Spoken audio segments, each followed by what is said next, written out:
You're listening to the Paranormal Peeps on the Darkcast Network. Come to the dark side of indie podcasts with the Darkcast Network. We have cookies. Between the realm of the dead and the journeys of the living, join Josh, Jamey, and Aleca as they delve into the vast world of the paranormal and breathe life back into the history of the departed. Hey, everybody. Welcome to the Paranormal Peeps podcast, and welcome to Season 3. Episode Woohoo! 1. Yeah, Season 3, guys. We made it. We made it. Finally. It's been so long. Oh, we're still going, though. That's the thing. That's true. We are still going. We're still here. We're moving on to Season 3. And thank you, everybody who has joined us on this journey and has made the trip. Or joined later. And still made a shorter trip. Yeah. So before we get on to our topic, who are the lovely paranormal peeps we have around the table today? Don't you know? Well, I know, but I can see you guys. Our listeners can't see you all. Well, in that case, I'm Aleca. I'm Jamey. And I'm Josh. And we are here.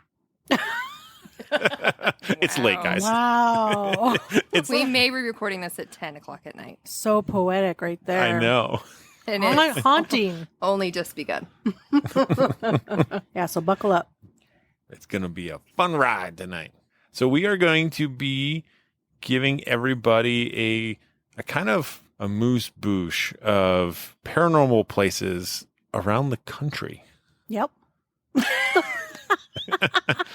Wow, Jamey, that was great. That was perfect. A little something to wet your paranormal whistle to find places in your state. And maybe you've already known about these places. So we're going to do 50 hauntings in 50 states. Yeah, and these are supposed to be the most popular haunting or the most haunted place in each state, but They're not. they're not. No. Just telling you Everybody's- that now. And the thing is, everybody's opinion is very different. Yeah. And I'm not saying that this is our opinion either. No. This is No. just been kind of laid out for us, and we're just picking a place.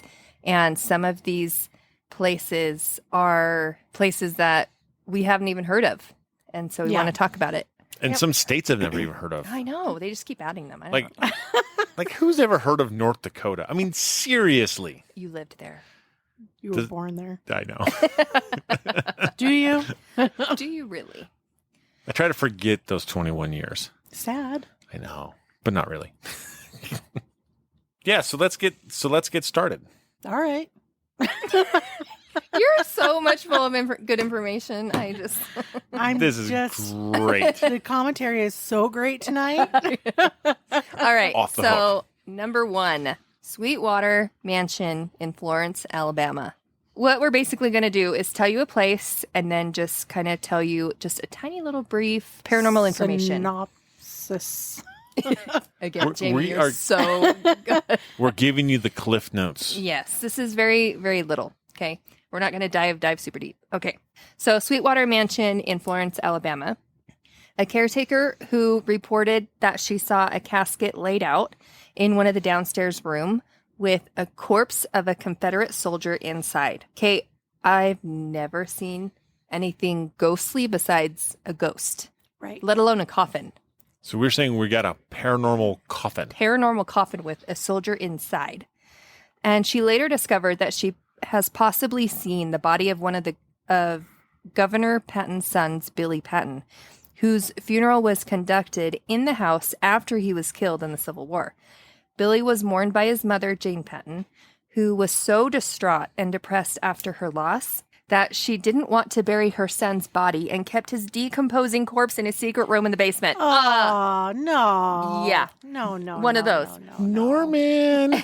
Okay, and like, they don't have the stuff that we do now, so that thing was decomposing way faster. Oh, yeah. And that thing stank. I guarantee you that thing stunk so bad, Stink, stank, stunk. So there are regular reports of female visitors being mysteriously locked into one of the Sweetwater Mansion's rooms. So I wonder if that's the one that he was stuck in. Good question. No, thank you. That's gross. Yeah, that's kind of one of those things where it's like, I don't even know what to say. Right? disgusting. What do you say other don't than know. gross? I was researching it and looking it up and stuff. And my husband was like, well, wouldn't you do that? Like, no, I wouldn't do that. That's so gross. It's going to dig a hole in the backyard and dump you in. Right? Yeah, I'm just gonna hang on to you for a while. Wait till your juices Ah. are too much for me to handle, and then I'll bury you. Although I will say this, when I was back in college, I read this article, and this man was so distraught over the death of his wife, right, that instead of, after embalming, instead of burying her, he had her entombed in glass and made it his coffee table. Oh, no way. I've heard that. Ew, that's like what not Sleeping Beauty. What's her name? Snow White. Snow White. Yeah. But Are you hungry? You want to eat? he started dating after a little while after, Oh, no. right? So what do you say when you bring a girl over to your house? So there's my dead wife, and would you like something to eat? Well, I bet something like that is like his prized possession. You know, like It's like, can I offer you a drink? Oh, use a coaster. there needs to just be an attached red flag attached to that, waving. Oh my goodness. Well, I mean, imagine the grief for them to even do that. Well, if you think about it, like she probably doesn't understand or hasn't been taught anything about life after death, or maybe she doesn't believe in life after death. I mean, everybody gets grief and stuff like that, but I feel like when you believe in life after death and being like together with your families after you die and anyways, I feel like it's still hard, right? But it's not something that you can't handle.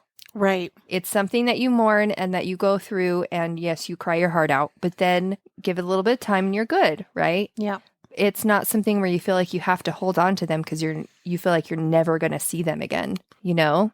Yeah, and then you got to wonder, did she go down in the basement and hug him? And Well, I mean, like I hear of like, you know, people, loved ones, they kiss their spouse goodbye, you know, when they're in the coffin or they're as a loved one, which is very sweet, right? But when you're decomposing at a rapid rate, past the date that they should be above ground, you know, like Expiration date.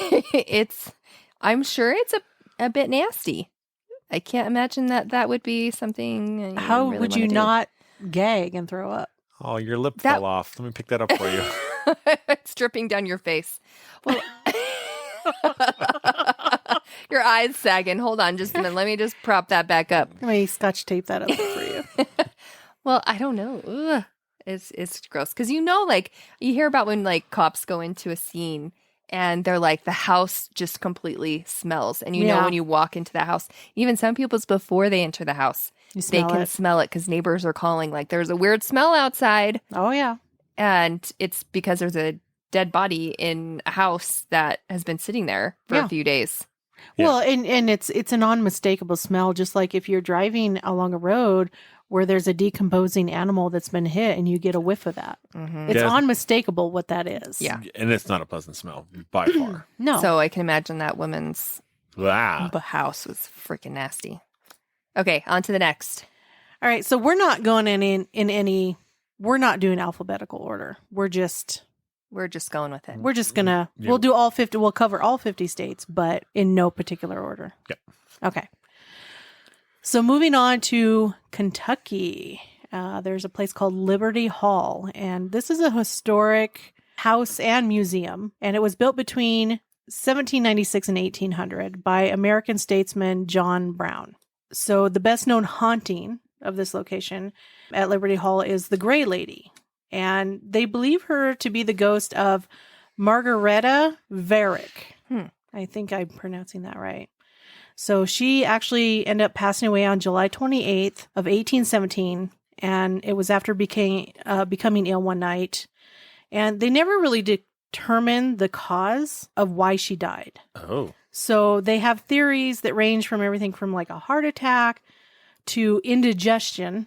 Is that something you die of? I mean, I guess... Never heard of anyone dying of indigestion. Yeah, but back then, who knows? Well, and it could be listed as a problem for different symptoms too, though. Yeah. Or they thought maybe it was a just exhaustion from her long, hard travels because she was going to see her son she was in New York. She was going to Illinois to see her son. And along the way, she ended up stopping in Kentucky. No, I know. That's what I said. That doesn't make sense. You went a little south. Right? There. But who's to say that she wasn't taking a different route? She's for taking the whatever scenic reason? route. Okay, fair enough. Right? But she ended up stopping to see her niece in Kentucky. That's where she fell ill and died by morning. Wow. It happened that quick. She fell ill that night and then Died before morning. I wonder how she was traveling, though, because... Well, it was back in the early 1800s. So... Because she died. Horse and carriage. Yeah. Then. Yeah. So That's a long the ride. exhaustion, Anyways. And that's not comfortable. No. And it's like a month. Mm-hmm. It's a long... That's a long trip. journey. So she's been seen many times over the years in all different places of the house. And in an upstairs window, they've seen her standing there looking out. They also call her like our beloved ghost. So for 3 consecutive nights, many years later after she had died, she appeared in this room to this one woman 3 nights over and over. But the feeling that they get from her is that she's just a very kind-hearted and gentle spirit. That's so cool. Yeah. See, it's experiences like that I'm like, hey, I want that. Right? Like I want to have something like that, like a good, like a really lovely experience. yes. And so in 1965, someone who was taking pictures actually captured a picture, and they believe that they caught the ghost of the Gray Lady. Oh in it. wow. And we will actually post that Oh, that's awesome. on our That'll sites. be fun to see. I got the picture. Oh, that's awesome. Yeah, pretty cool. That's not the place I thought you were going to say when you said Kentucky. Well, this was in Frankfort, Kentucky, Yeah. this particular one. It's just when I hear paranormal Kentucky... You think Waverly Hills. I think Waverly. Right out of the gate. Yeah. That's why I think some of these are good because they're places that we haven't heard of. Exactly. Not all of them. There's going to be a good chunk of them that we've heard before. But, Yeah. But some of these are off the beaten path of what we most commonly think of. Mm-hmm. Yep. So, Exactly. and that's nice. That's kind of refreshing. Yeah. It does make it nice. Why always cover the Same old. Yeah, the most known places. Yeah, exactly. So we're going to move a little northwest of Kentucky and end up in Ohio. And we're going to stop at the Franklin Castle in Cleveland, Ohio. Ooh, castle. I know, right? Hopefully they got a dragon. A drawbridge? Well, moat? I guess we'll just have to go and find out. I guess so. Darn. This castle was built between 1881 and 1883 by a German immigrant, Hans Tiedemann. Him and his family lived there peacefully and wonderfully in this small but luxurious 20-room home. Small. Small? I mean, they 20 considered rooms? mansions like, here's 7 rooms and it's a mansion. So small 20 rooms back then. Yeah, sure it is. Right? Small. They lived there happily for a few years until their 15-year-old daughter, Emma, died of diabetes. Aw. Sad. I know. Suck. And- That's a whole lot of suck. In 1891. And then slowly the rest of the kids passed away.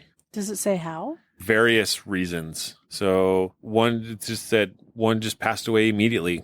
And they're like, well, that's weird. They didn't really give a whole lot of reasoning behind it, at least what I found. And then, the last one was a young infant that passed away. So there was thoughts that the family was cursed.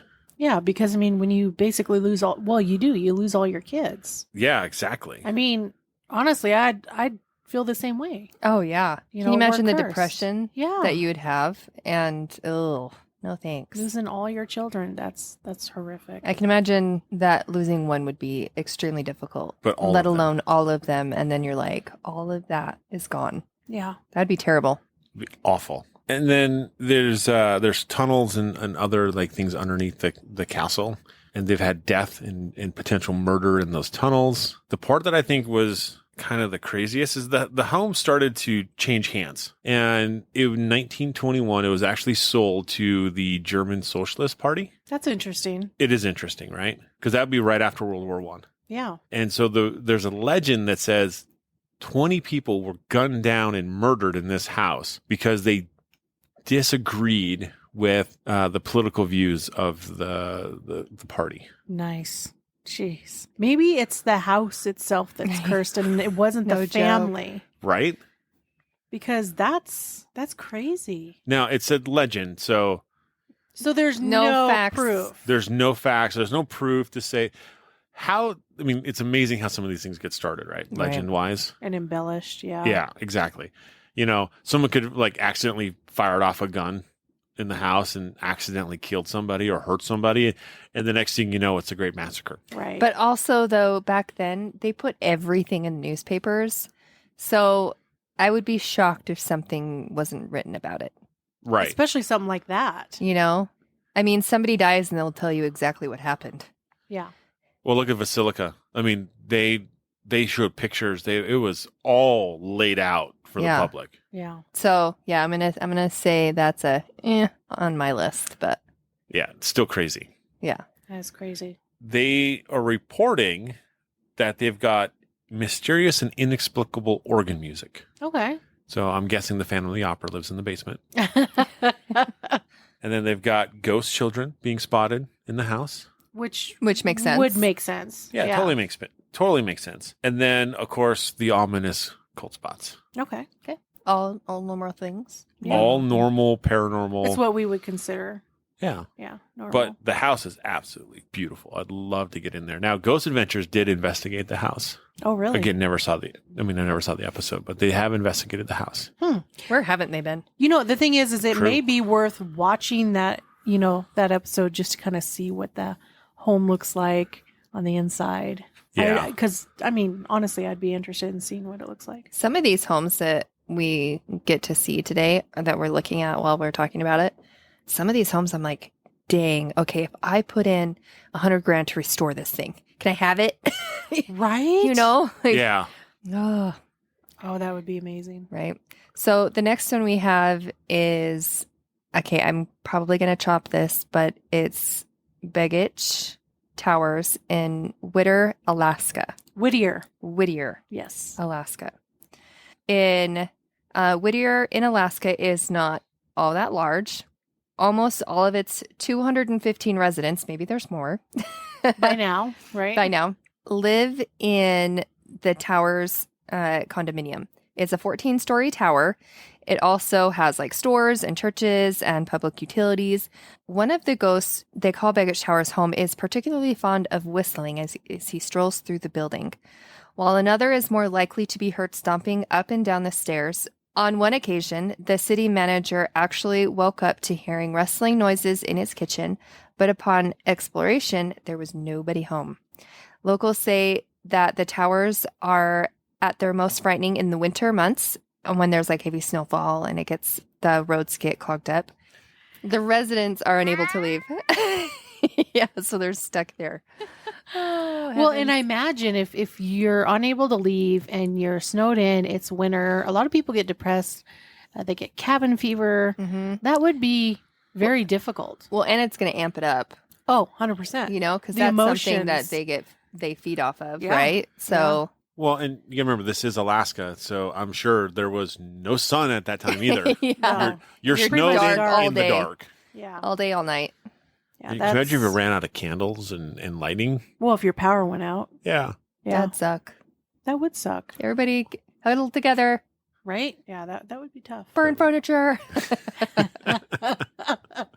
Don't mind the fact that you're in a condominium. Yeah. Alaska's a strange. Well, it's not strange, but it's very different from what most of us are used to. Well, you lived there. I did for almost a decade. Yeah. Yeah, until 92. It It's beautiful though. absolutely gorgeous. I mean, it's stunning, but I can imagine. Yeah. So, all right. So we're going to move on down the line to Louisiana. And I would agree that this is probably the most haunted place there. Or maybe it's just the most well known. So, Let's hear it. Myrtle's Plantation. Oh my gosh, I want to go there so bad. Never heard of it. We've been hiding under a rock. Table. Yeah. Wow. Anyways. So Myrtle's Plantation was built in 1796 and it sits on about 80 acres of really beautiful scenic Mhm. land. The greenery alone. Like I love Oh yeah. like leafy trees and all the grass and just, gorgeous. The drive up is absolutely stunning. How do you know? Yeah. Because if all the TV shows that have shown driving Oh, you act like you've seen it. Yeah, like, only in TV. Totally talked like he actually went there. You should have just gone with it, Josh. Yeah, the problem is I've never been to Louisiana. That's where Alan is from. That's awesome. My husband. Has he been there?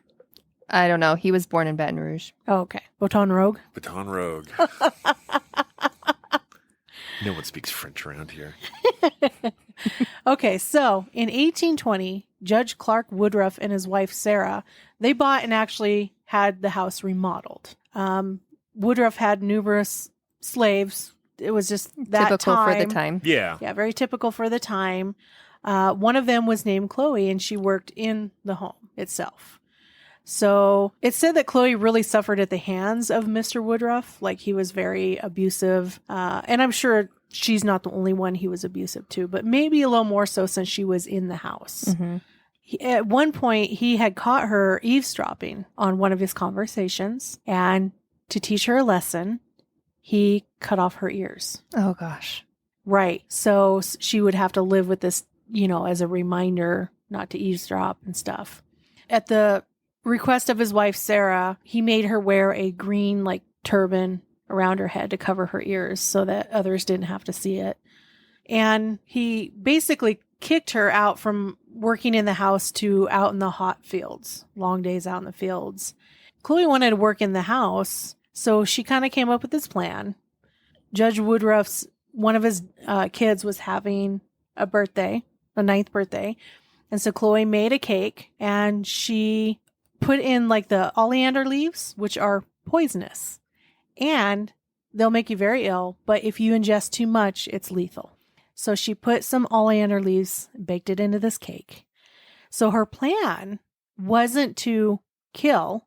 Her plan was to have the wife and the 2 children become sick and then kind of nurse them back to health. And then she figured by doing so that they would allow her back in the home and she wouldn't have to work in the fields.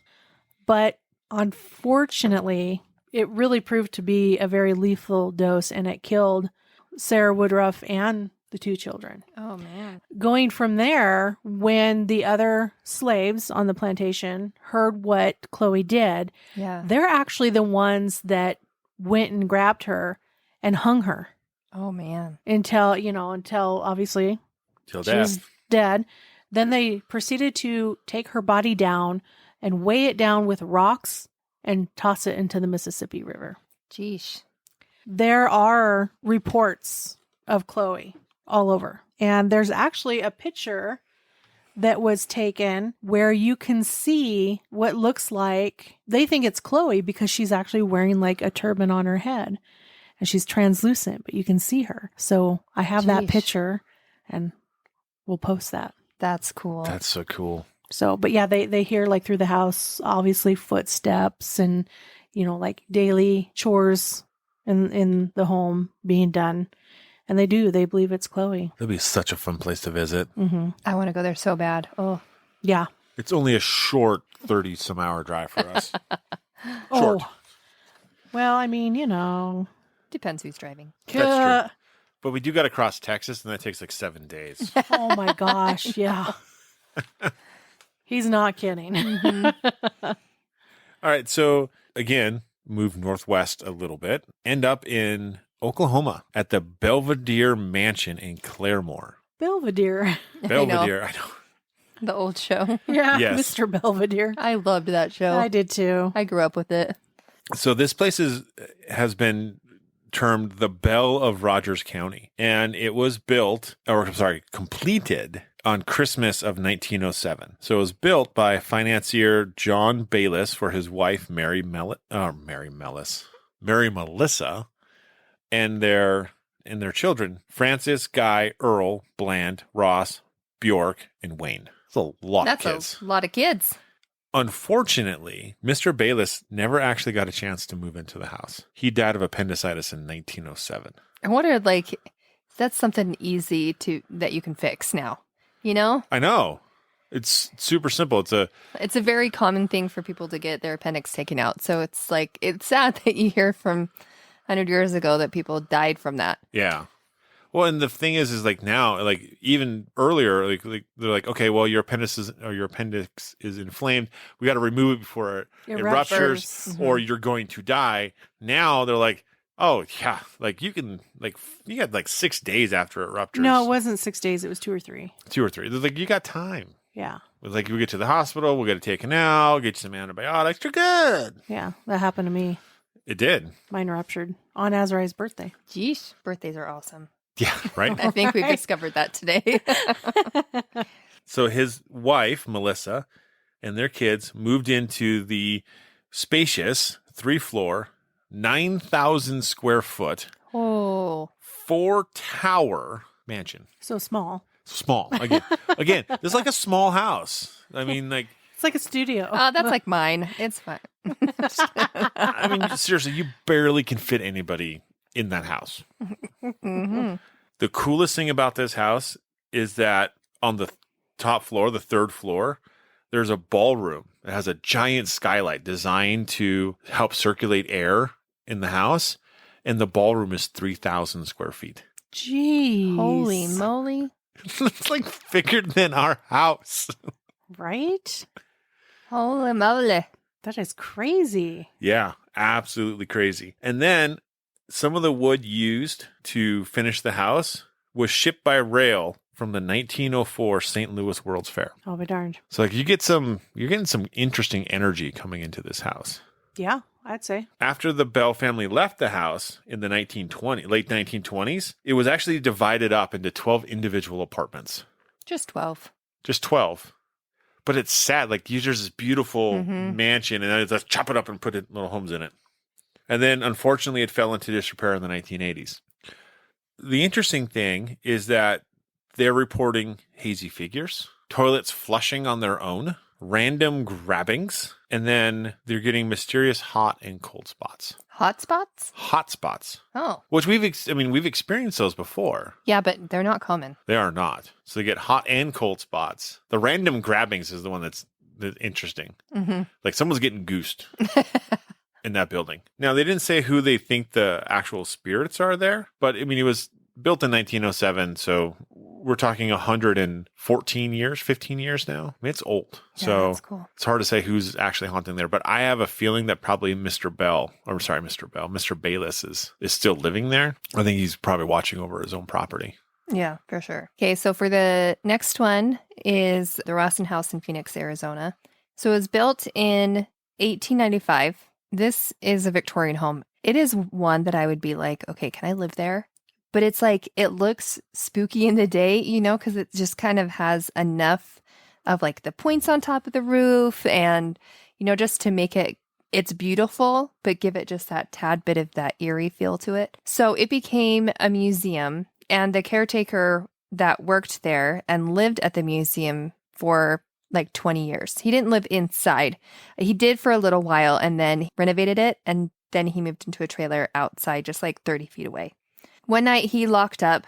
He was walking out to his trailer and he was shot and murdered. Yeah. And this was in the 80s. So like he had been taking care of this place for a long time. Most of the activity happens after hours, reported by the living caretakers throughout the day. The staff and the visitors sometimes experience things too, like the doors locking on their own. They have been locked out of a room when nobody was on the other side. Items are moved around the mansion by unseen hands, and fireplaces have radiated heat when there wasn't anything burning in them. The spirit of a man has appeared in front of the staff and other caretakers, and there are enough clear details of the spirit that are reported by witnesses to identify it as being the murdered caretaker. So they hear footsteps going up and down the stairs. There's sounds of someone going about their business at hand and have been heard in places where the living aren't. So in places where people aren't walking around. Right.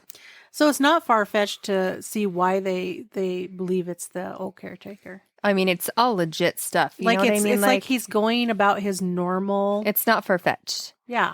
Yeah. His normal routine.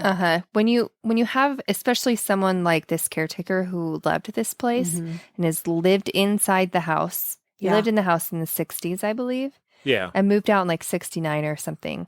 And then continued to take care of it after. Yeah. And when you've worked there till the day you die, then you fall in love with the place and you want to continue taking care of it. It's not hard to see why he wouldn't leave even after death. Yeah. Very, very common, right? Yeah. At least in what we would consider common for the hauntings. Well, you do hear it quite a bit. There are a lot of stories like that out there. Yeah. But they're understandable too. Well, they are. It's that labor of love, right? Yeah. Yep. Exactly. That's pretty cool. I don't think I had ever heard of that place. Yeah. Some of these. I have not. Yeah. That's Some of pretty these we will not hear of. All right. So now we're going to move on to Maryland. The location is called Hager House. Basically, Hager House is just a 2-story stone house, right? And it dates back to about 1740. Ooh. So the house Old. was actually built by Jonathan Hager, who was a German immigrant. And he actually was also the founder of Hagerstown. Down in the basement, it actually has 2 spring-fed pools of water. So it's providing a secure water source, which is pretty cool. Which also helps with activity. Yes, it does. Yes, it does. Absolutely. Years later, Hager sold the property, then known as Hager's Fancy, to a man named Jacob Roher. Sounds Your good to guess me. is as good as mine. We can call him Marley for short. No, let's not do that. And we wonder why stories get changed from facts to Right? malarkey.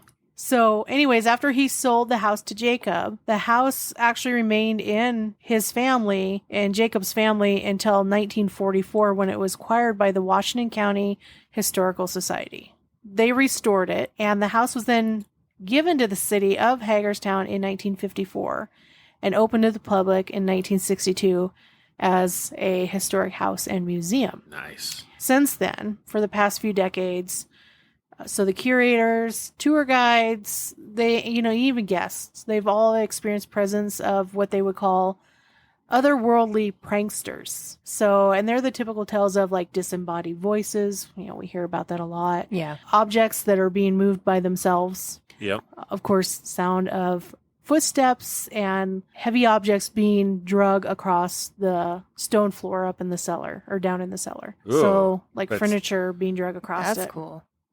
Some people spot a woman looking out the window, and a lot of people actually get this really gnawing sensation that they're being watched. I mean, who hasn't at one point or another gone somewhere where you feel like somebody's watching you? Yeah. Whether you are or not, you get that feeling. So the nursery, they say, is especially spooky because the cradle, as well as the rocking chair that are in that nursery, they will rock on their own without the aid of any human. I want to see that. That would Right. be awesome. That would be so awesome. Even if you just put a static camera in there and let it catch it with nobody in the house, Right? Yeah. just amazing. Yeah. Obviously, they've reported temperatures that rise and fall. So we always hear of cold spots, but the temperatures can actually rise. So this is like the mansion where they get hot spots as well. Yeah. So, and then there's this doll, and she's made out of a corn cob. So she's a corn cob doll. This corn cob doll, is moved by unseen hands, and the tour guides there really suspect that it belongs to one of the children who actually once occupied the house. That's cool with the whole doll thing. I want to see that too. Be kind of creepy though. Like you're walking down the hall and then you turn around and look and there's a doll just sitting there in the middle of the floor. Well, it's like, have you Elf on the Shelf, right? Yeah. About the doll in the hall. Have you ever heard of that one? No. It's so during Halloween you do doll in the hall. So you put a doll in the hallway and it just like every night it moves to a different spot to freak the kids out. That's scary. A lot of the visitors to the Hager house ask if, anyone died in the house. And well, the answer is yes. And the known deaths are numbered to be 13. Oh, that's a lot. That's a lot of people dying in a house. Some obviously died naturally. Some died by accidents, and they think some perhaps not by accident. Ooh. I don't think it's been proven, or it could just be rumor. They've had paranormal investigations in the house, and that they found that the kitchen in the home really emits more of a feminine energy, right? Which would make sense. Yeah. That makes sense. The woman's place back then was In the kitchen. In the kitchen. Back then. Oh, you watch you it. watch it. You're surrounded by women right now. Get I know. clobbered here in a minute. And while the trading post, which is the room opposite, it renders more of a masculine energy, which that also would make sense, right? Yeah. So guides say they've seen both in and around the house with actually some regularity that they see apparitions. There's reported to be a little girl who latches onto women, and they think she might be the one moving the doll, little girl. Oh, that makes sense. It'd probably be her doll Yep. They need to put like a camera inside the doll, That'd be so cool. right? or GPS. It's moving, Detect movement. right? Would you be crazy? It's like you put a GPS in it and you see it. It's in the kitchen in 1 minute, and the next minute it's all the way across in a different room without a path that has moved. See, that's what I've always been so curious about. Like, people lose objects and things, and I legit believe in that stuff, that ghosts somehow can move them. I totally believe that. But it's like, how do they get moved without being seen? That's a great question. It is such a mystery to me, because I Yeah. have never heard of a story of anybody catching thing. Like, it's just slowly floating through midair, going and landing on another place or inside a drawer. You know, like, I never hear of that. I hear things flying across the room and landing on the floor just because they want to chuck something at you. But I have never heard of an object going from point A to Mhm. point B on purpose. Right. Yeah, not normally, no, at all. I've never heard it. Yeah. So there's actually a lady in green that's been seen. This is And a haunted place. it No is. kidding. Sheesh. Some have seen her looking out the window, and others have actually spotted kind of like the flash of her green dress in the hallway. That's cool. So just a flit of green as she walks by, essentially. Walks by or walks into a room from the hallway or something. That's Kind of, cool. it's kind of like one of those out of your corner of the eye, real Uh-huh. quick. Yeah. There's also a man in black who is seen both around the house and actually elsewhere in City Park over there. So he wanders. He wanders. Sometimes they see him sitting on the porch smoking a pipe, Oh, that's cool. but they give ghost tours, I don't know, at the house every year at Halloween, which that would be kind of cool. That would be way fun. Yeah. But they say if you go, watch your back, because these specters have been known to poke visitors when they least suspect it. Nothing wrong with being poked. When are you ever expecting? Right? A ghostly hand to come and poke you in the back. Yeah. That I don't know. Pretty cool. That is a haunted place. I should Holy say. cow. It sounds like it is just full of activity. There's lots of reports there. That's really cool. Mm-hmm. So we're going to go a full opposite coast, and we're going to go to Oregon. All right. And we're going to go to I'm going to butcher this too. I think it's the Hecata Head Lighthouse Keeper's Home in Florence. This lighthouse, the construction of the lighthouse got started in 1892. It was first lit in March of 1894. The lighthouse, we're talking something pretty old there. So the original lighthouse building was demolished in 1940. The lumber was used to build the Alphabet Cafe in Mapleton, Oregon, 14 miles away. That's cool, though. That's awesome. That is super cool. So then, of course, they built another house on the property. And then, unfortunately, in 1963, the lighthouse was automated. At that point in time, there's no need for a lighthouse keeper. And so the home goes into kind of, I wouldn't say disrepair, but it's just not being used anymore, right? There's a lady in gray that lives in the house now. I've heard a couple of these ladies in gray Yeah. lately. Huh. Go from lady in white to lady in gray. They don't know if she's the wife of the innkeeper or the lighthouse keeper or a child of the lighthouse keeper.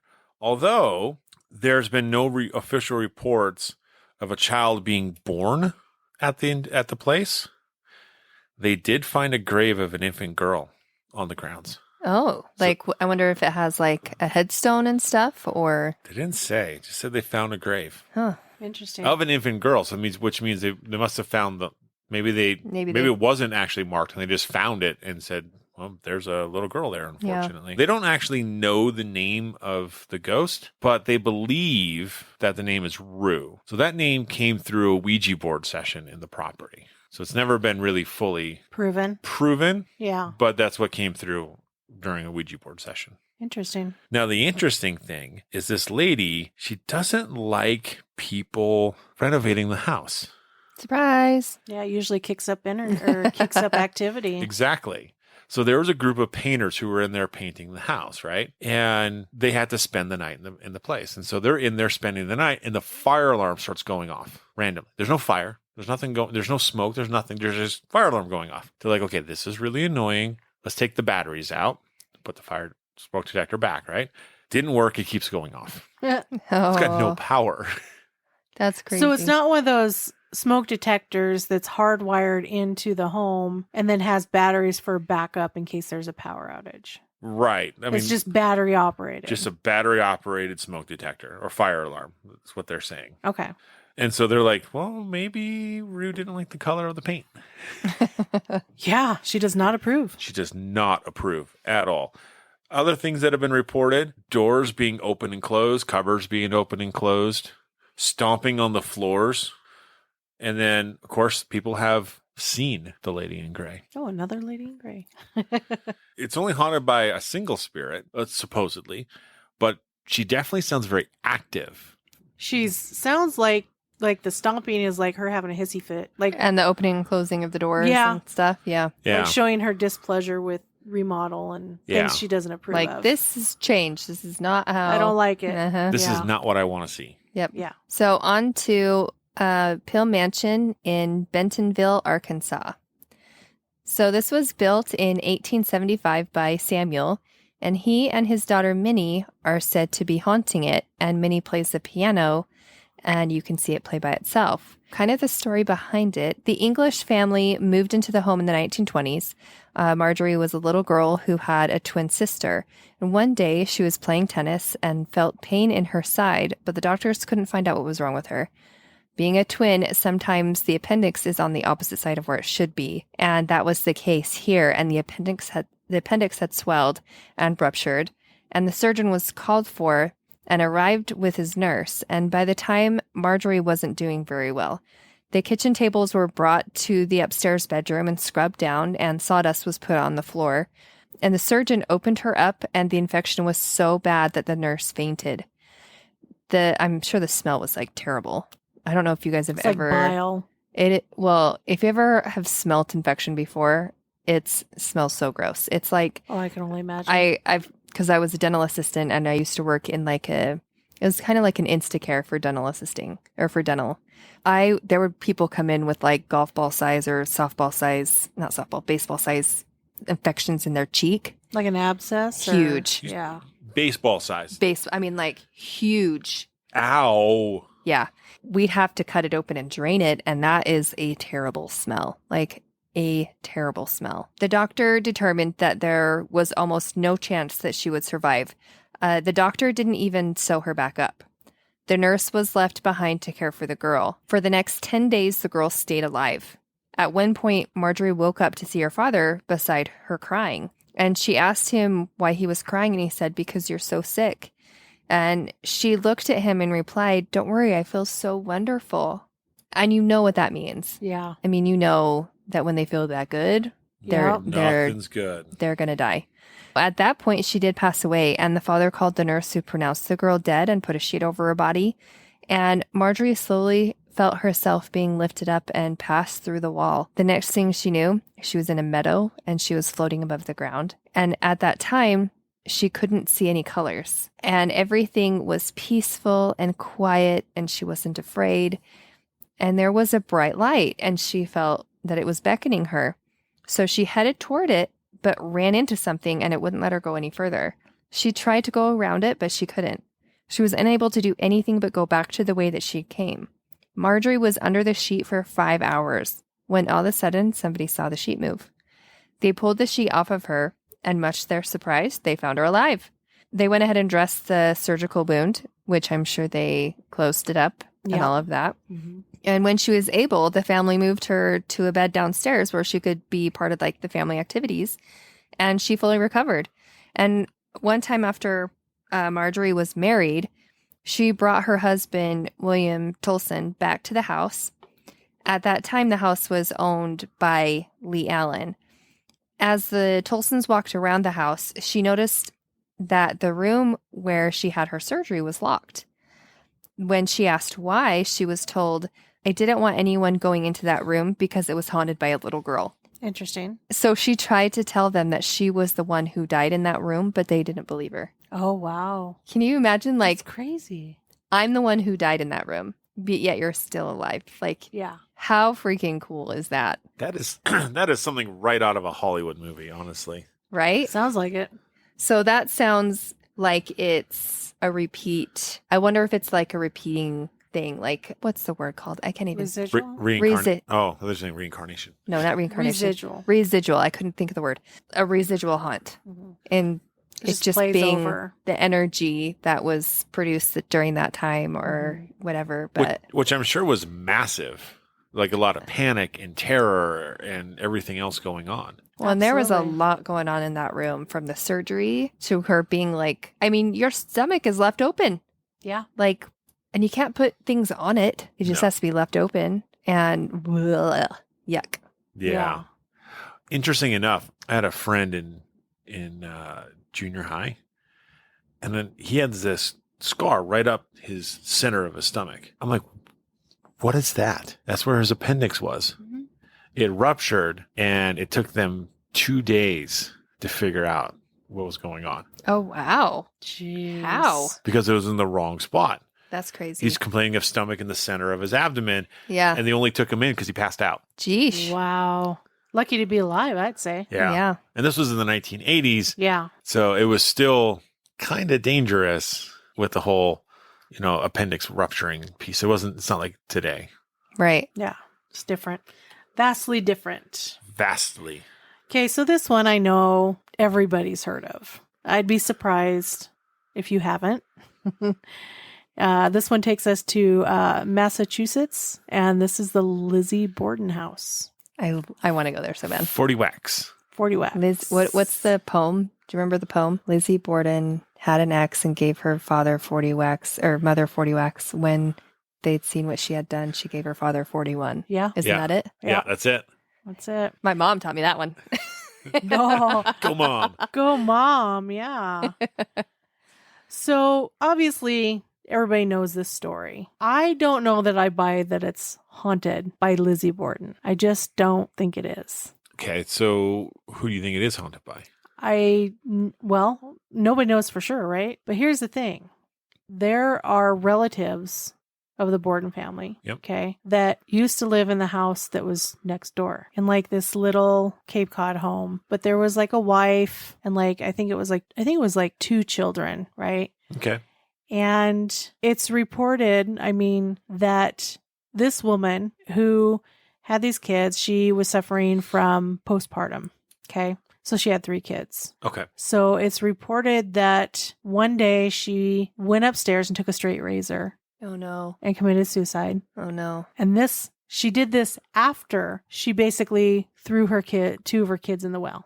Oh, gosh. So you're saying it runs in the family. Yeah. Well, and seeing that, they kind of, during Lizzie Borden's trial, they tried to see if it was just the crazy was just like an inherited thing, but they disproved that was the case, considering that they were only related by marriage. Oh, okay. So the husband was related by blood, and so were the children, obviously, like second cousins, Got you, but not the girls. but not the wife. yeah. If you watch some of the shows that they go to the Lizzie Borden house, and there's this little room that's upstairs. I don't even know if it's a room. It's just kind of on the top floor, and it's this little like cove area or whatever, and it has like children's toys. And they can hear the children's toys sometimes going off in there, like things are moved and all that stuff. Do you ever wonder if it's not these children that were thrown down the well, just right Yeah. next door Yeah. all those years ago? I mean, it would make sense. It would make sense to me. Well, and too. I'm sure they were in that home and were Mhm. comfortable with that home. And Yeah. because, I know back then it was like family lived close by each other so they could help each other and rely on each other Yes. and work together. And I'm sure there was a lot of collaborating with each other on getting things done, making dinners, if there was like a farm or, anything like that. I'm sure they were Oh, exactly. all very close. Yeah. Yeah. So, anyways, paranormal investigators today who actually have visited Lizzie Borden home, they they go through a lot of pains to try to contact these ghostly children that were killed. So, and then Andrew and Abby Borden would be done to death by a hatchet on August 4th, 1892. I mean, they hear childish laughter, sounds of playing on the second and third floors. A lot of people will leave toys for the ghost children. So it seems to more center around The kids. And from things that I've seen on TV about it, it seems to be more leaning towards, spirits of children than it does like Andrew or Abby Borden, who were killed Right. with an axe. You wouldn't expect them to be playing with toys in that avenue.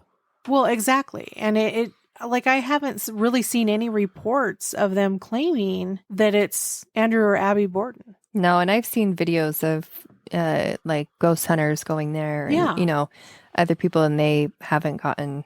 Yeah. No. So, and not to mention that Lizzie Borden and her sister, They after moved. she was basically acquitted, Mhm.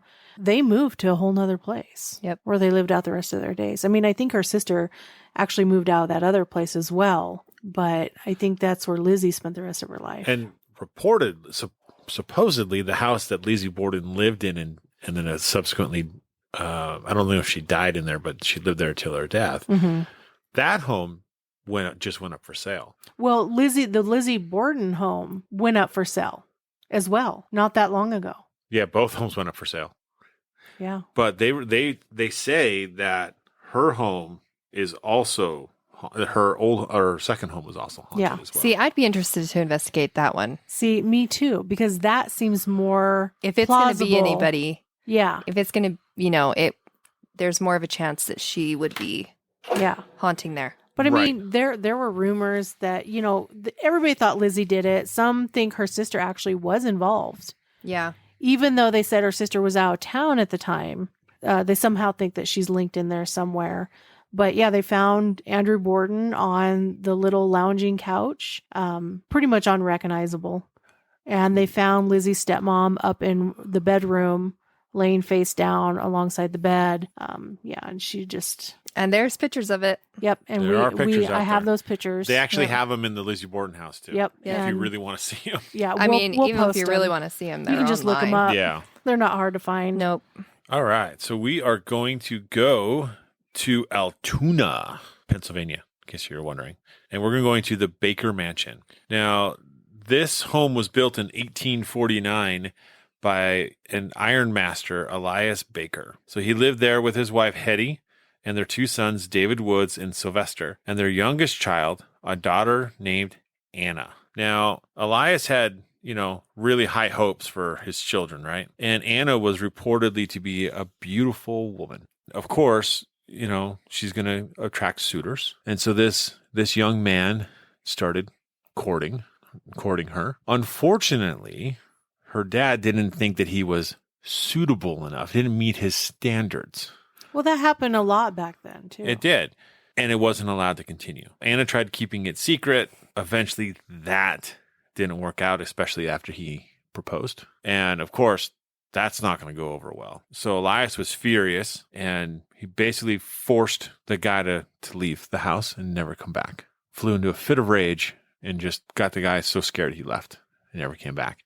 Of course, Anna's heartbroken, as any woman would be at that point in time. And she's not only heartbroken, but she's bitter at her father. She vowed to never marry and rejected every acceptable suitor that her parents brought by. I don't blame her. No, I don't either. And unfortunately, Anna passed away in 1914 and alone. And in 1922, the mansion was turned into a museum. So that wasn't long after. 8 years. Yeah. Now, they've taken and they've made their displays. And so there is a sealed glass case in Anna's bedroom, and there is a wedding dress in it. Oh, that's cool. And sad, but cool. Yeah. And the skirts have been said to sway as if dancing, perhaps to the tune of Anna's music box, Wow. and which has also been said to start playing on its own. So just, Oh, that's cool. yeah. Other witnesses has observed the case itself rocking violently as if it, Oh gosh. in the fear that like it's going to shatter. And then a shadowy image of a forlorn looking woman is said to watch from a mirror. Ooh, that's a little spooky. I was going to say, that's a little creepy. Right? And so they believe this is all attributed to Anna. I could see that though, because it's she never got to marry the man that she loved, and She was alone. she was alone. She never got to wear that wedding dress Yeah, could you imagine having or dance in it or anything? having that gown in your house and just having to stare at it? A reminder. A reminder of all of it. It's not hard to see why she would be bitter. I would be very bitter. I would. I know I'd be very mad at my dad Yeah. if that was the case. And she's still lived in his house until the day she died. Well, what else is she's going to do? She's a spinster, That's true. you know? Yep. But if she inherited his fortune, she could have moved somewhere else. I mean, sold the house and moved somewhere else. Yeah. I mean, it's always a possibility, but just seemed like she was consumed by her bitterness and her But then- isolation. Also, the time then is, I'm sure, I mean, nowadays it's like families don't generally stay in the house after the parents die, No. you know? No. They don't. It's not common. No. They go off and do their own thing, buy their own house. Yep. But back then, where money was very different, especially for women, I'm sure it was very common for people just to, whether bitter or not, keep the home because, one, it's free, and two, that's just what you did. Yeah. Very commonplace. Yeah. So now we're moving on to the Whaley House in San Diego, California. It's a museum now, and the Whaley House was once a private home for Thomas Whaley and his family. Unfortunately, the home was built on the site of a gruesome hanging, and the victim was said to have haunted the Whaley family on the regular. Whaley's 18-month-old baby died, and years later, the Whaley's daughter, Violet, died by shooting herself in the chest in the bathroom outside. For almost the exact same reason that you had just told for your story. Wow. Oh, jeez. Mm-hmm. What was cool is I actually watched without, before even seeing this, that I was going to cover this, I actually watched a video about this. And so we all know Regis Philbin, at least our generation does. Yeah. So if you've ever heard of Regis and Kathy Lee, this is who I'm talking about. So Regis Philbin and his really good friend, they were in the Navy together. I believe he was still in the Navy during this time. Regis was like, we need to go in this house. It'd be so freaking cool if we go there, right? And his friend was like, yes, let's go. So he and his friend, they go and visit the Whaley House Museum, and they were sitting in the living room. They turned the lights off. It's just those two in the house. I believe it's around 9 o'clock when that person leaves, when the tour person leaves, and lets them just stay there. So they're got the lights off. They're sitting on this couch. And if you can imagine, you're sitting on the couch and you're facing a big doorway, okay, that leads into the dining room. Okay. And so you can see it's a very open, not high open, but just open in front of you space. Right. And Regis has a flashlight, and his friend is a non-believer completely. And Regis was like, I don't know how I feel about this. And his friend puts his hand on top of the flashlight and was like, don't turn on the flashlight. And he's like, what? And he goes, look, and he points over to this foggy, white cloud misty thing that's floating in the air. Oh, so cool. Weird.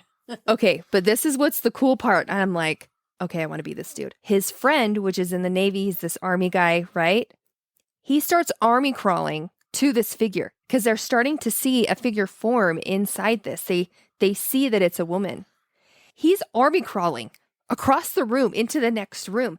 And his goal is to tackle her. That's his goal.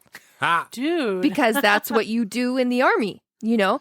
And so Regis starts freaking out because the feeling in the room changes. And, he's kind of back in the room by himself while his friend is off toward the ghost. And by this time, they see who it was. They see this female. And she's got her hair back in a bun and all this. So Regis freaks out and he turns on the light. And as soon as he turns on the light, what happens? She disappears. Gone. Yep. His friend gets up and is so mad, like, why did you just turn on that light? I was so close, man. The interview that I watched, Regis, for his whole life, he was so mad at himself for turning on the light, right? So he goes back. Well, and they found out right where her image was, where she was forming, right behind that was a picture of her. Oh, wow. And she had her hair pulled back in a bun too. And so they were like, okay, we know it was her. And it was the Thomas Whaley's wife. He went back to the Whaley house later, and he was on Celebrity Ghost Stories. And he went back later to go back to the place where he had this experience. He was talking with a medium, and the medium said that the two had met, and that was really cool. That his friend who didn't believe now believes, and he has met the spirit that they had found in that house, because Regis went back to the house and the guy followed him. His friend followed him to the house. Oh, wow. So anyways, cool. I thought that was pretty cool.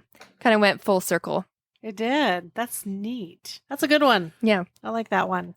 I didn't know Regis Philbin was even into ghosts. Yeah, he wanted to cover that stuff on the show. That's cool. I had no idea. I had no idea either. Also didn't know he served in the Navy. Yeah. Yeah, I knew that, but I did not know about him really being interested in the paranormal and stuff. That's pretty cool. That is pretty cool. That's pretty cool. What would his friend have done though? He would have gotten there and tried to what? Tackle? That's what I'm saying. Tackle Like, nothing? I wish. Can you imagine what would have happened if he had not turned on that light? Like, I have never heard of anybody running towards an apparition. Yeah. Or like going towards an apparition as it's forming, you know? Like, most people just sit and stare. And watch. They don't move. Yeah. And which is totally normal, right? Because it's almost like you're shell shocked. Yeah. You're just like, what am I observing? Is this actually legit? Is this real? Like it's almost like you can't comprehend. Yeah. But this dude was like, no, I'm army crawling. And he was like going for her. So I just wish I could have known what would have happened once he reached her. What would Right. it have outcome of been Yeah. had he reached her? What would she have done? Right? Right? I think the other part that's like crazy to think of is normally when we've seen apparitions. Yeah. Right?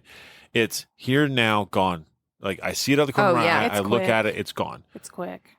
If he's low crawling across the floor, right? Yep. It's not a fast process. So this apparition was in full view to two people looking at it for probably a minute. Well, and she looked at them. So she started to form, and then she turned and looked at them. So it was like intelligent. Mm-hmm. She was, yeah. And at the end, when the psychic came in and was talking to Regis about it, she said the apparition wasn't meant for Regis to see because he already believed, which this brings on a cool topic because she was forming for his friend to see so that he would be shown the truth that it does exist. And they already knew that he already believed. So Yeah. Now think about it. Now this makes sense that for people like us who go in search of it and still only have things that happen every once in a while, Yeah. to people who are not expecting it, they're the ones that like see more things when they're not even paying attention, when they're not even realizing it because and it makes me wonder if it's because they don't necessarily believe. So they are more likely to see them Yeah. than That's a us good who question. already believe. Yeah. Like we don't need to see that. We already believe it. You know what I mean? We already Yeah. know that exists. Yeah. So anyways, I just thought that was quite interesting. That is really interesting. That is really cool. I like that. All right. So we're going to move on to Michigan. And this is a place called the Henderson Castle. It reminds me more of a Victorian home than a castle. Oh, okay. I see where they get the castle because there's this like one tower Yeah. on the one side that is very castle-esque. So one spire, essentially. But the rest of it is Victorian. Oh, but for it's sure. beautiful. It's though. beautiful. That's not a castle, but No. it's beautiful. yeah. but I would definitely say that's more Victorian. Yeah, but they yeah, call yeah. it the Henderson Castle. That's cool. It's on a hill looking downtown Kalamazoo, Michigan. The castle was actually established in 1895, and they're saying it's been recently renovated. Now, this article is from probably a while ago because it says it's under new ownership since 2011 and is open to the public. So the story of this home began with Kalamazoo resident Frank Henderson. And he was one of the early Kalamazoo's most successful businessmen. So he was the owner and president of the Henderson Ames Company, which basically made uniforms for like secret societies, fraternal organizations, and the military. So Mr. Henderson's wife, who's named Mary, she had actually inherited a plot of undeveloped land on the western edge of Kalamazoo before the company's large success. And Mr. Henderson actually dreamt for a long time of building a grand like suburb on this land. Oh, cool. And so that dream actually came to fruition in 1888. And then he enlisted the help of surveyors, engineers, landscapers, architects to actually plot the land and create Kalamazoo's first natural site plan, is what he called it. And then in 1890, Mr. Henderson was ready to build his home in his new residential district. So it's kind of a Queen Anne style house. And if anybody's seen the Queen Anne style homes, they're actually beautiful. It's full of character. Oh yeah. It's got style. Yeah. I'm telling you, it's not like today's homes. There's some nice ones out there, but I think Today's homes nowadays, there is hardly any character. yeah. Whereas back then, the style Yeah. that they had, oh my goodness. The wraparound porches, Just all of it. The shapes, all Just the different shapes. everything. Yeah. The Queen Anne style house was actually designed by C.A. Gombert, and he was from Milwaukee. The $72,000 building costs included 7 baths, one with a 13-head shower. What? That's what it says. That's going to get you in all the nooks and crannies. Right? Every last one might even make some new nooks and crannies. It also had an elevator. It had a 3rd floor ballroom. It actually had a hot tub on the roof, which was added later, like years later. Dang. The exterior was constructed of Lake Superior sandstone and brick, that's pretty cool. And the interior wood included like mahogany, like bird's eye maple, which I've never heard of that one, quartered oak, birch, and American sycamore. And the castle was actually built with 25 rooms in all, and it really brought out, like, it was made with the most expensive tastes of that time. So when the house was finished, they had this grand housewarming party, which was in 1895 when it was completed. And Mr. Henderson, he didn't live long in this residence. He actually died in 1899. And his wife actually remained at the castle until 1908. After she moved away, 9 different parties have owned the Henderson Castle. So in 1957, the house was purchased as a future site for a Kalamazoo Art Center. But when the Institute of Arts remained down in downtown Kalamazoo, the castle became the property of a liberal arts school. But the castle's been in 3 movies, all of which were horror films, so including In the Woods. It has also been featured on the Discovery Channel, as well as House Hunters. Ooh, House Hunters. I'd pick it. Right? It says that today the historic home is actually turned into an inn where you can go and stay. Oh, So yeah. the report that visitors have seen the ghosts of the original owners, Frank and Mary Henderson. One of a veteran of the Spanish-American War has been seen there. And I'm sure they probably identify him by his uniform. I'm sure. Yeah. Because how else would you? Yeah, right?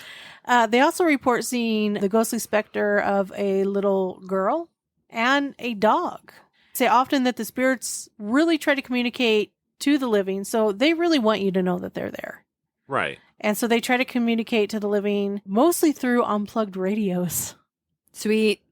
Oh, no, that is awesome. Yeah, So you're saying we need to go and bring a radio. that's exactly what I'm With saying. no batteries in it. I'm ready.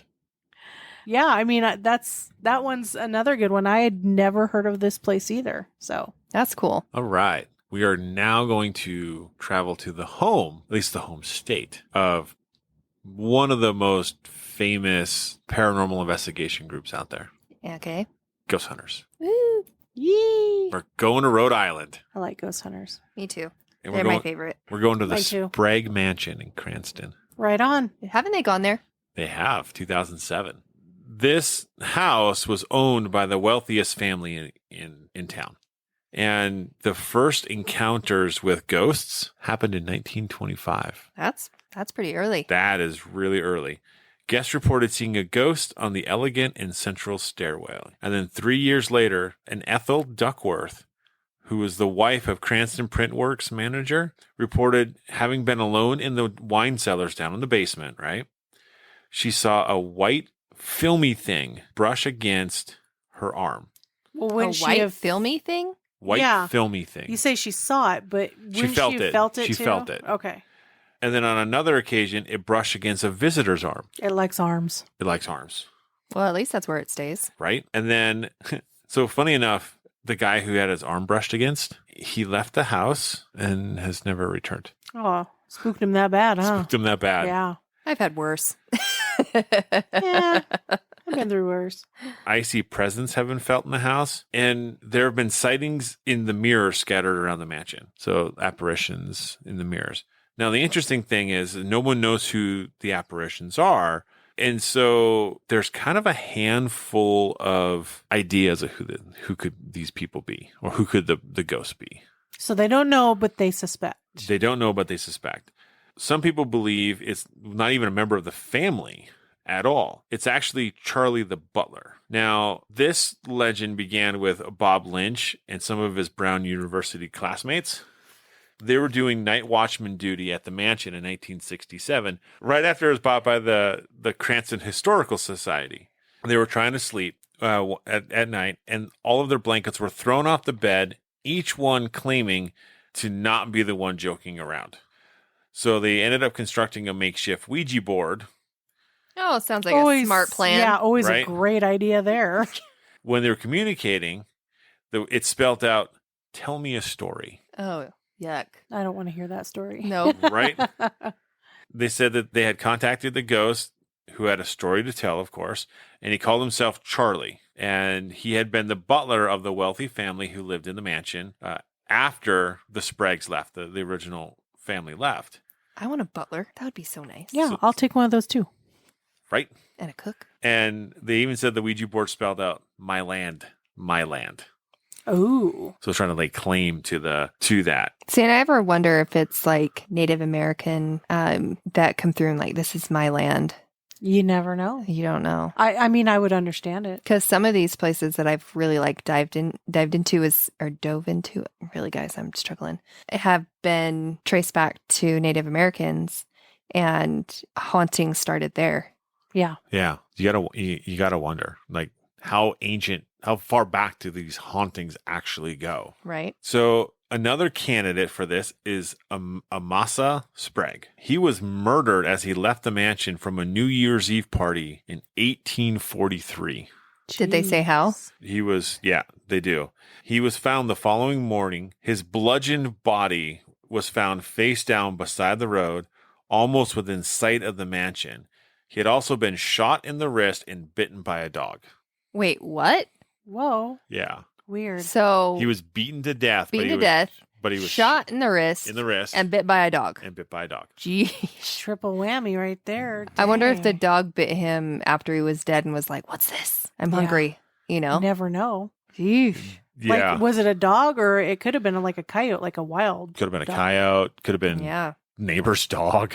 You never know. But the thing is he was within sight of the house.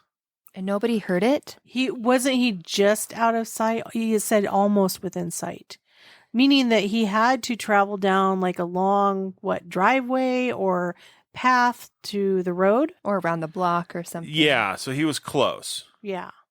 But still, like, that's like, I mean, there must have been tons of people at the house. Well, not if he was like one of the last ones to leave. That's true. That's true. But yeah, he was beaten to death. That's sad. Because they said that they didn't see him until the next morning. Yep. That tells me he was probably one of the last ones to leave. Or just went a different way than everybody else. Possibility too. Or dropped there. I mean, You never know. You never know, right? Yeah, there's a lot of unknowns. So another possible suspect for this is Lucy Chase Sprague, who lost a fortune, her husband, her reputation, her beauty, and died penniless. Oh, that Dang. sounds terrible. Right. She lost her beauty. How does that just disappear? Got old, haggard. I don't know. I guess there's lots of possibilities for that. I went to bed pretty, woke up ugly. I mean, that does happen to me sometimes. That happens to me all the time. Amasa's brother, William II, whom many believe hired someone to murder his brother. In 1854, William was almost imprisoned for debt. 6 years later, he died of typhoid fever. At the time of his death, he was building his largest ever mill in Connecticut. The first William Sprague, who died of an infection after a bone lodged in his throat during a family breakfast. Ouch. He was the son of Governor William Sprague II, who committed suicide in 1890. Well, this is just a cheery one. Right? In October of 2002, at one of these, they call them Charlie the Butler ghost parties. I mean, I'm in. Right? Where's my invite? A group of women took out a Ouija board in the old parlor of the mansion. These women had no way of knowing that the oil painting of the lady hanging on the wall was Viola Lynch, who saved the Sprague mansion from being razed. She's the one that helped start the Cranston Historical Society, who saved this house. Oh, nice. Oh, So they had no idea that was her because it was done many, many Yeah. years before. Yeah. Love by her heartbroken husband, Bob Viola, who died earlier in 2002. So everybody was dead and gone at this point in time. And so they were doing this Ouija board session, and it spelled out the message VL. And then it said, "Tell Bob I need him." Oh, dang. Oh, yeah. Bob Lynch, who was also part of the Cranston Historical Society, was active and in good health in October of 2002. But by February 8th, 2003, he died suddenly. Oh, man. I guess she really did need him. Right? She brought him on over. She's like, hurry up and die. I need you on this side. Here, let me help you. So you have lots of potential candidates, No kidding. but Nobody knows for sure. But no one knows for sure. I mean, that's a lot of death. Yeah. Yeesh. This is a lot of tragic things there. Yeah. It's like, geez. And honestly, like, it's a beautiful home. Well, and things like that, I wonder if it has been so, oh yeah, that is really pretty. If it's been so tragic in the home, there's so much energy that's been imprinted. just seeped into the walls. Yes. Yeah. And so I wonder how much of that is, again, Residual. Yeah. and not like something new all the time. Yeah. So, And it's tough, right? Because it's like, it's tough to determine if it's residual or intelligent, especially if it's not interacting with you. or if you don't live there, Yeah. and it's not something that you are around all the time. We should go and investigate it We should. for like a Let's week, go. every night for a week. Right? And maybe we'll get like one EVP. Maybe. Maybe. Yeah. With all that tragic stuff, I don't know. I doubt we it. better get more than that. Well, they've caught orbs in the basement. Dust. Okay, and that's fair, but I mean, I don't put a lot of stock in orbs. Oh, That's an orb. yeah. That's a big But one. usually when you hear orbs, it's like dust Yeah. Yeah. or, lens flare. Every time I hear it, I'm like, Right? Here we go again. yeah. Want to start a fight? Just go on a paranormal thing and say, Orbs. I believe in orbs. Orbs are Yep. real. All Or- of them. Or orbs are dust. yeah. Either way, one way or the other. Or post a picture of a really dusty abandoned house basement and say, look Look at at all all the these spirits." And there's like millions of them. All right. So now we're going to go on to the Molly Brown house in Denver, Colorado. I'm sure most of you hear the name Molly Brown and you're like, that name sounds familiar. Oh, yeah. Uh-huh. Okay. The home of Molly Brown and her husband JJ was originally built in the year 1882.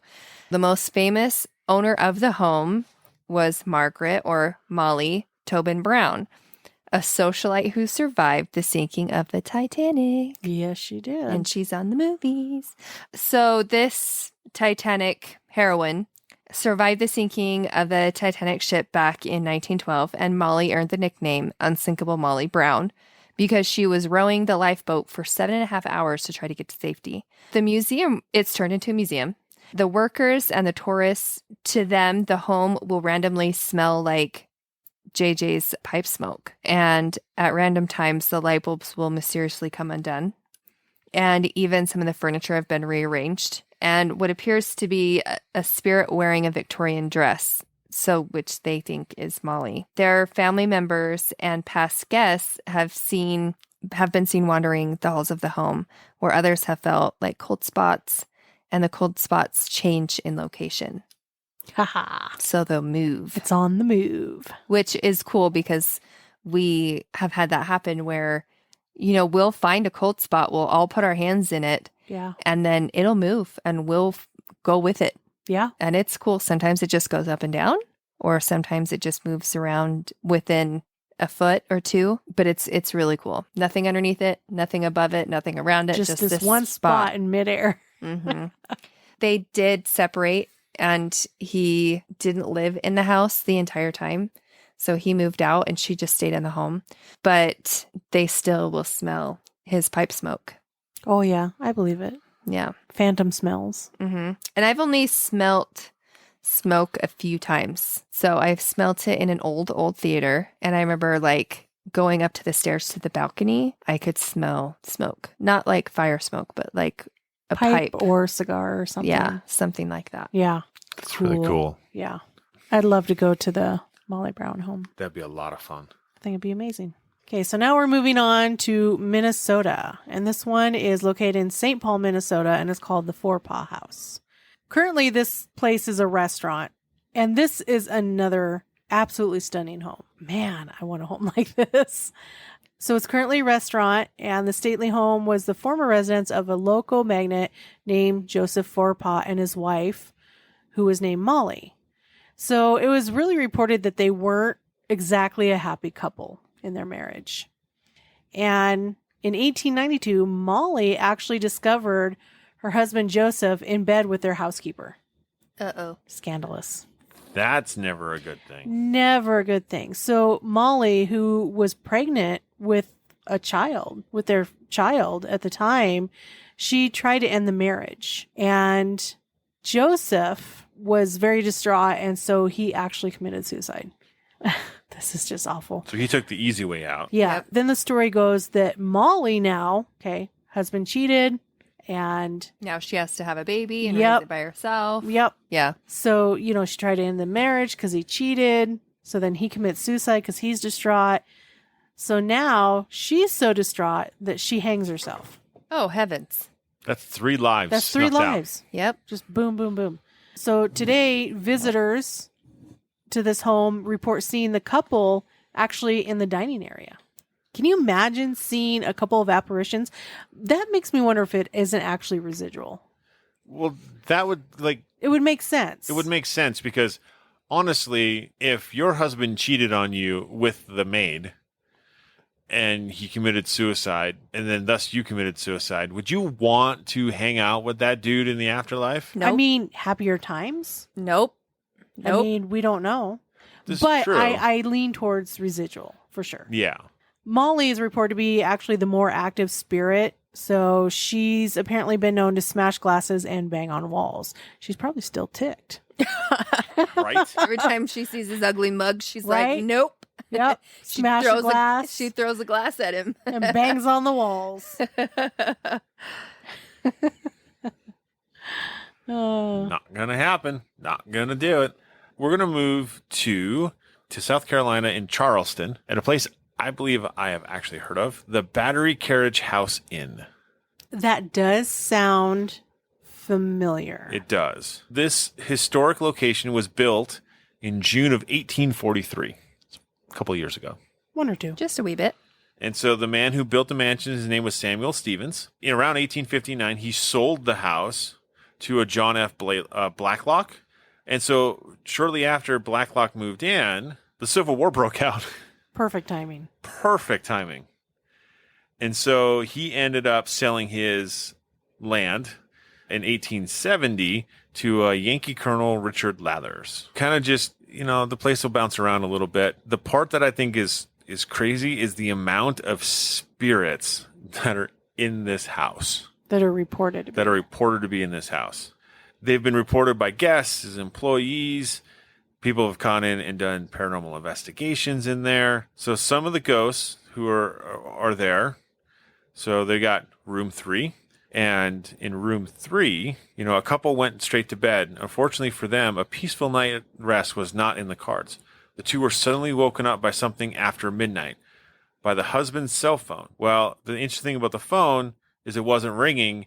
It was making a loud and odd noise, moreover, the husband had shut his phone off prior to going to bed. I wonder what noise it was making. I don't know, just odd and loud. Huh.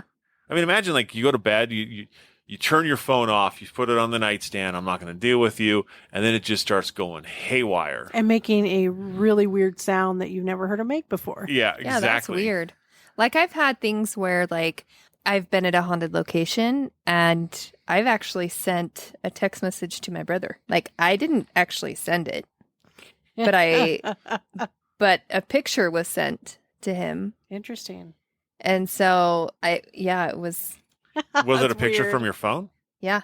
So remember when we were down in Spanish Fort Canyon and we went to Thistle? Oh, yeah. Oh, yeah. I took a picture of the fire because it was all different colors. Yeah. And that picture later that evening while we were there, while we were ghost hunting, that picture was sent to my brother during the middle of the night. Wait, didn't we not have cell signal out there? I don't remember, to be honest with you. I don't know. That's so cool. But either way, that's neat. Yeah. That is really neat. I guess somebody thought he should see it. So I mean I've had things like that, right? Mm-hmm. And I've actually heard of other stories about text messaging and things, but not making like weird noises. Yeah. Yeah. That's weird. I've not heard of that I'm really at all. curious on what that sound was. Anyway. So in room 8, it was reported in 1993, a skeptic had booked the room. Upon telling others of the room in which he had planned to stay the night, he was warned repeatedly, dude, you need to change your rooms, right? He's like, yeah, nothing's going to happen. That night, he checked into the inn. He went to his room for the night. Like mostly ghostly encounters at the inn, the skeptic was awakened by a disturbance. And it was then that his non-believer status suddenly changed. For it was that moment he saw the headless torso. Brazenly, he decided to reach out to touch the lumbering spirit, Ooh. only to retract his hand upon hearing the animalistic growl from the spirit. Oh my goodness. I would have retracted my hand and my whole body out of that room. Yeah. Right? I would have been gone. See you later.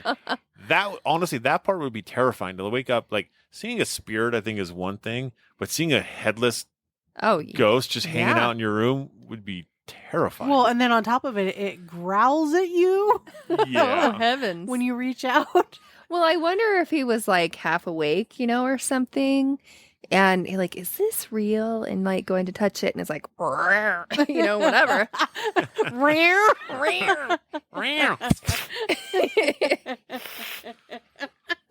I doubt that's the growl I heard. but- Maybe that was the sound the phone was making. It made this noise. All right, Grogu. So room 10, they say this is if you want to see a ghost, this is the room you want to go into. We'll all fight for that room. Yep, Uh-huh. it's mine. Nope. Mine. I call it first, Okay, we're all going to camp in there. which means we won't see anything. Exactly. There'll be too many of us. We'll take turns. This one is called the Gentleman Ghost, and he is described as a grayish shadow, usually appears to be of average height and build, and tends to glide about the room rather stylishly. Ooh. He's quite fond of the bed, and has been known to startle guests by laying peacefully on the bed, kind of next to them. Well, one, I'm just picturing this ghost like stylishly gliding across the floor and then like Crawling Qui- in bed and spooning you. like quietly laying in bed and like being all seductive or Spooning you. Yeah. He gets this little tap on the shoulder. Do you want to be the big spoon or the little spoon? One woman was apparently so unnerved by her stay in the room that she spent the whole night reading the Bible. She eventually drifted off to sleep, awakening with the following morning with her Bible still clutched in her hands. Wow. she's a wee bit nervous. Just a wee bit. Just a little. They kind of think that the headless torso might have been a Civil War soldier who obviously died a horrible, grisly, painful death. Yeah. Well, all that's left is his torso. Exactly. I mean, too bad they didn't, he couldn't describe, the clothing of the torso. Yeah. That would have been it was a uniformed, Yeah, it would have been a little bit better giveaway, right? Yeah. it Although, would've. imagine you wake up out of your, kind of groggy out of your sleep, and there's a headless dude standing You're not there, exactly thinking about that. and then you touch it and it growls. The cool thing is, what did he do after that? Did he run for the hills? Did he just closes his eyes and reopen and it's gone. That's a good question. Like, I would have been like flipping the lights on and Oh, yeah. like, I probably would have been out the door. I probably would have stayed in the room and just hurried and turned on the lights. and they stayed there. Either that or just frozen in fear. I don't know. Yeah. Or Who just knows? pull the lady and grab the Bible and read for the rest of the night. There you go. I believe the gentleman goes might be a college kid from the days when the Battery served as apartments for the university students. So a student apparently was depressed and committed suicide in that room. No. And so, I mean, and that's just 3 of the reported rooms that are haunted. Because, the whole place sounds to be riddled with Hey, well, there's spirits. 3 of us. Right? There's 3 3 rooms. That's right. We I'm can ready. circulate. 3, 8, and 10. I mean, there's no 1, 2, 6, 7. No, there's none of those. It's just 3, 3, 8, and 10. 3, 8, and 10. Sweet. Who needs any more rooms? We don't, obviously. Right? We're good. So we have kept you guys hopefully entertained this whole time. I mean, I thought it was really interesting. Yeah, but we're weird. We are. Nah, I actually think there's a lot of people that are going to be interested in kind of hearing these just little bits of these locations. And I'm sure there's, ones they haven't heard of just like us. Oh, exactly. So This is going to kind of conclude our part 1 of our 50 states of hauntingness. Of hauntingness. Hauntingness. that's not a word. Hey, you know what? It's late. It's 1 o'clock in the We're morning. okay with it. It We're will making be up our haunting. own It will be words. our own word now. If people want to come check us out on social media, where can they find us? Everywhere. You can find us Type on in Paranormal Peeps and yeah, just follow everything. But no, you can find us on Facebook at Cold Spot Paranormal Research as well as Paranormal Peeps Podcast. And on Instagram at coldspot_paranormal_research, and on Twitter at CPR Paranormal. And as always, stay ghosty, my peeps.